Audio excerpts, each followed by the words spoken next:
नमोबुद्धाय, जय भीम. मी विकास कडलक. आपण पाहतोय थेट लॉर्ड बुद्धा टी व्ही. आणि आज आपण आहोत पिंपरी चिंचवड महानगरपालिका क्षेत्रातील प्रभाग क्रमांक 16 विकासनगर किवळे रावेत मांबोर्डी या ठिकाणी. आपल्यासोबत आहेत माजी नगरसेवक गणेश तुकाराम बोंडवे, ज्यांना ह्या प्रभागात अण्णा म्हणून संबोधलं जातं. ज्यांचे सध्याचा जर परिचय जर पाहिला तर राष्ट्रवादीमध्ये ते शरद पवार गटामध्ये काम करतात आणि 2007 साली ज्यावेळेस ते नगरसेवक होते त्यांनी त्या प्रभागाचा कायापालट देखील केलेला आहे. थेट त्यांच्यासोबत आपण संवाद साधून जाणून घेऊयात. अण्णा, जय भीम, नमोबुद्धाय. नमस्कार, नवबुद्धय, जय भीम.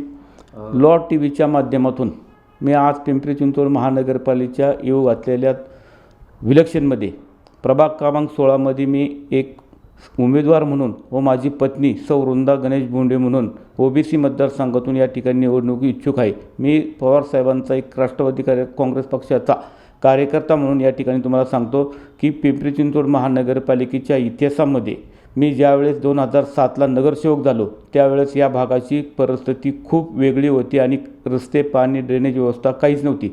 परंतु मी ज्यावेळेस निवडून आलो त्यावेळेस या भागाचा रावेत BRT औंध रस्ता, मुकाई चौक ते औंध हा रस्ता माझ्या काळात मी त्यावेळेस करून घेतला.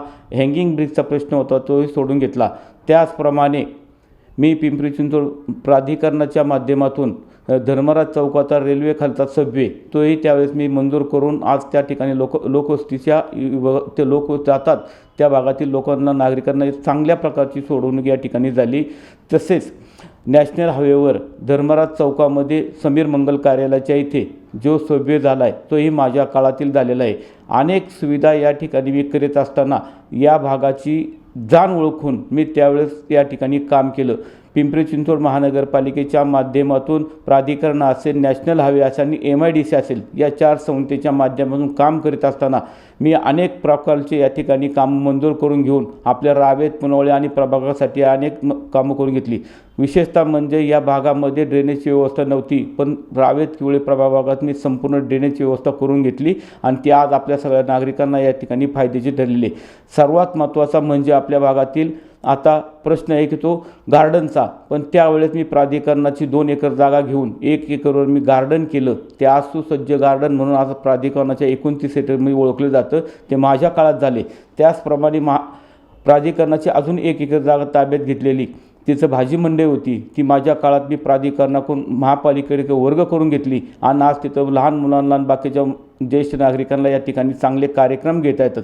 अशा अनेक प्रकारच्या सुविधा मी या ठिकाणी केलेल्या आहेत. म्हणून आपल्या भागात 16 प्रभागाचं नोंदवण करण्यासाठी माझ्या एक सारखा नवीन चेहरा व माझी पत्नी सौ वृंदा बोंडवे ही एक नवीन चेहरा म्हणून आहे की या भागात एक अभ्यासू व्यक्तिमत्व पाहिजे, अभ्यासू नगरसेवक पाहिजे की जेणेकरून आपल्या भागातील या ठिकाणी चांगल्या प्रकारच्या सुविधा झाल्या पाहिजेत.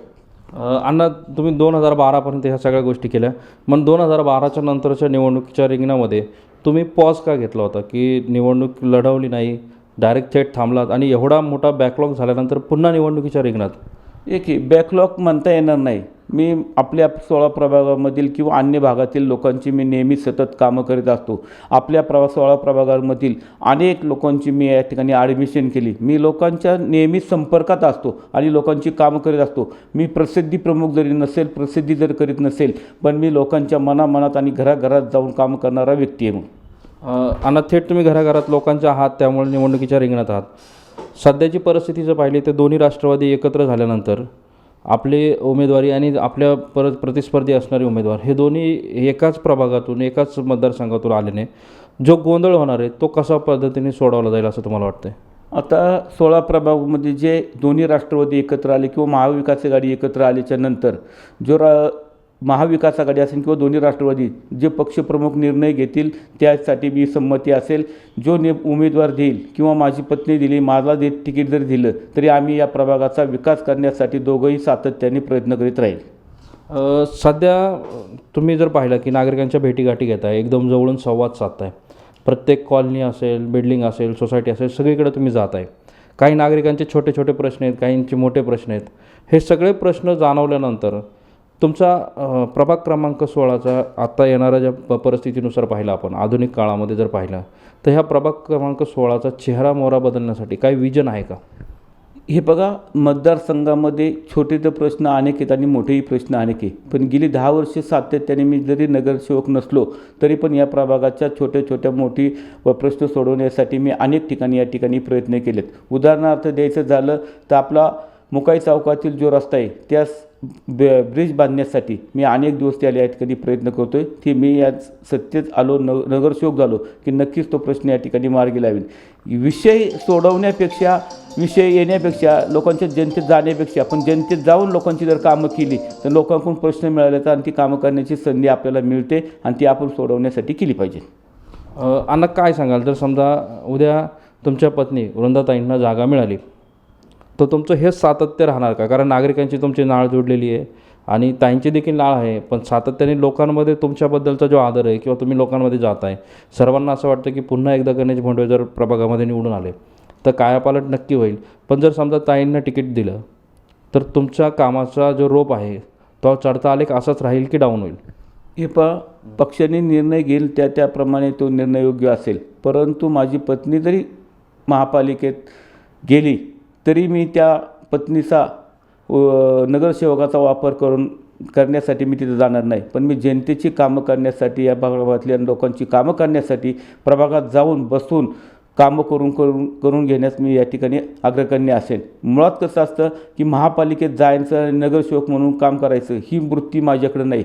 मी माझ्या ज्या प्रभागातून मला लोकप्रतिनिधी म्हणून पाठवणार आहे त्या प्रभागामध्ये मी सातत्याने प्रश्न सोडवण्यासाठी जाणार आहे. परंतु सगळ्यात महत्त्वाचं, जर महापालिकेतून पैसे कसे आणायचे असेल तर त्यासाठी पहिलं बजेटवर लक्ष द्यावं लागतं आणि बजेटवर लक्ष देईन तोच महापालिकेच्या प्रभागातून या प्रकारे कामं केली जातात. अण्णा, काही उमेदवार आहेत जे प्रतिस्पर्धी आहेत ते म्हणतात की रावेतचा विकास झाला, केवळ्याचा झाला नाही, मामुर्डीचा झाला नाही. ज्यावेळेस प्रभागाची रचना झाली मागच्या वर्षी देखील 2017पासून, तर काय तुम्हाला प्रभागामध्ये असे काही उणिवा जाणवल्यात का ज्याच्याकरून, आणि असं कुठलं काम आहे की जे तुम्हाला असं वाटते की ते न झाल्यामुळं प्रभागामधला जो विकास आहे तो कुठेतरी खोंडतो आहे? हे जरी रावेतचा विकास झाला असेल, किवळ्याचा झाला नसेल किंवा असे काही म्हणत असेल तर मला ते काही जाणवत नाही. मी ज्यावेळेस या भागाचा नगरसेवक म्हणून काम करीत होतो पण मी आजूबाजूच्या वार्डवर सुद्धा लक्ष ठेवून मी त्या ठिकाणी कामं करीत होतो आणि ती केलेली पण आहेत. उदाहरणार्थ द्यायचं तर मुकाईच्या चौकापासून पुढे गेलो की राम मंदिर आहे. राम मंदिराच्या जो पूर्वेला रस्ता जातो तो माझ्या काळात मी त्यावेळेस मंजूर करून घेतला आणि आज तिथं तो मंजूर झाल्याच्यानंतर तिथं अनेक नागरिक बाहेरचे येऊन तिथं राहतात. चांगल्या नावलौकिक त्या विकासनगरचा त्या सोसायटीच्यामुळं झालेला आहे. खरं वास्तविक जिथे जिथे 1-1 गुंठे 2-2 गुंठ्यांची घरं आहेत तिथं थोडे प्रॉब्लेम येतात, पण ते मी कशा पद्धतीने सोडवणार आहे तिथल्या नागरिकांशी चर्चा करून तेही तिथं सातत्याने मी प्रयत्न करीत राहणार आहे. अण्णा, तुमच्या प्रभागामध्ये मागासवर्गीय उमेदवार आहेत, ओबीसी देखील राखीव वाढ आहे, म्हणजे याचा अर्थ नक्की मागासवर्गीयांची संख्या जास्त आहे. ह्या प्रभागामध्ये काही मागासवर्गीयांची संख्या असताना आपण पाहतो की प्रभागामध्ये समाज मंदिर असेल, टॉयलेटची सोय असेल, अशा अनेक गोष्टी ज्या संभ्रमित आहेत आणि त्या नागरिकांना त्रस्त करणार आहेत. याकडं तुम्ही कसं पाहताय? तुम्ही आता जो प्रश्न मला विचारला की आपल्या मतदारसंघात सर्व जाती धर्माचे लोक राहतात, प्रत्येक जातीच्या लोकांना या ठिकाणी मदत करण्याची माझी भूमिका असेल. तुम्ही सांगितलं की समाज मंदिर, पण समाज मंदिर असतील पण ज्या ओपन पेजच्या जागा असतील किंवा सरकारी जागा असतील त्या मी ताब्यात घेण्यासाठी प्रयत्न करून तिथे त्या लोकांच्या प्रश्न सोडवण्यासाठी त्या समाजाला मी या ठिकाणी मदत करणार आहे. नक्कीच आपण पाहतोय. जाता जाता अण्णा मला एक सांगा की हा तुमचा जो विजन घेऊन तुम्ही आता ज्या मैदानात उतरलात, हे जे तुमचे मतदार आहेत, मतदारांना काय साथ घालाल तुम्ही आणि मतदारांच्या सोबत संवाद साधायचा असेल तर ह्या लॉर्ड बुद्ध टीव्हीच्या माध्यमातून काय सांगाल? मी लॉर्ड बुद्ध टीव्हीच्या माध्यमातून या ठिकाणी मी प्रत्येक मतदाराला किंवा नागरिकांना या ठिकाणी सांगेन की आपण एक सुज्ञ, अभ्यासू आणि चांगला नगरसेवक की ज्यांनी कामं केल्यात, ज्यांना अनुभव आहे आणि शिक्षित असावा तो उमेदवार, की अशा उमेदवाराला तुम्ही सगळ्यांनी मतदारांनी प्राधान्य द्यावं, त्याला मत द्यावं आणि त्याला निवडून आणावं. यापुढील काळात तुमच्या प्रश्न सोडवण्यासाठी माझ्यासारखा एक अभ्यासू उमेदवार असला तर प्रश्न सोडवण्यासाठी मी त्या ठिकाणी 100% प्रयत्न करणार. नक्कीच आपण पाहतोय की आता आपल्यासोबत होते हे माजी नगरसेवक गणेश भोंडवे. ह्यांनी सांगितलं की माझ्या काळात जी कामं झाल्यात, म्हणजे 2007मध्ये त्यांनी जी कामं केल्यात त्या कामाचा विकास झाला. त्यानंतर काही गोष्टी ज्या आहेत ते सातत्याने पाठपुरावा करतात, पण काही गोष्टी अशा आहेत की ज्या पूर्ण करायच्या असेल तर सभागृहात जावंच लागेल आणि त्यासाठी हा त्यांचा हट्ट असे की ते ह्या 2026च्या निवडणुकीच्या रिंगणामध्ये आहेत आणि नक्कीच मतदार त्यांना मतदानाने त्यांना भरघोस प्रेम देतील अशी त्यांची अपेक्षा आहे. आपण पाहणार आहोत ह्या निवडणुकीच्या रिंगणामध्ये सरतेशेवटी कशी कशी प्रक्रिया पुढे जाणार आहेत आणि गणेश अण्णांना कोण कोण आव्हान देतं आहे आणि त्या आव्हानांना ते कसे पेलतात. त्यामुळे अनेक आजपासून आपण त्यांच्या अपडेट ज्या आहेत त्या पाहणार आहोत लॉर्ड बुद्धा टी व्हीच्या माध्यमातून. थेट हीच निवडणुकीची रणधुमाळी असेच चालू राहणार आहे आणि असंच आपण प्रत्येकाशी संवाद साधणार आहोत. मी Vikas Kadlak, lord Buddha T V, cameraman Prateek sir. जय भीम. आप देख रहे हैं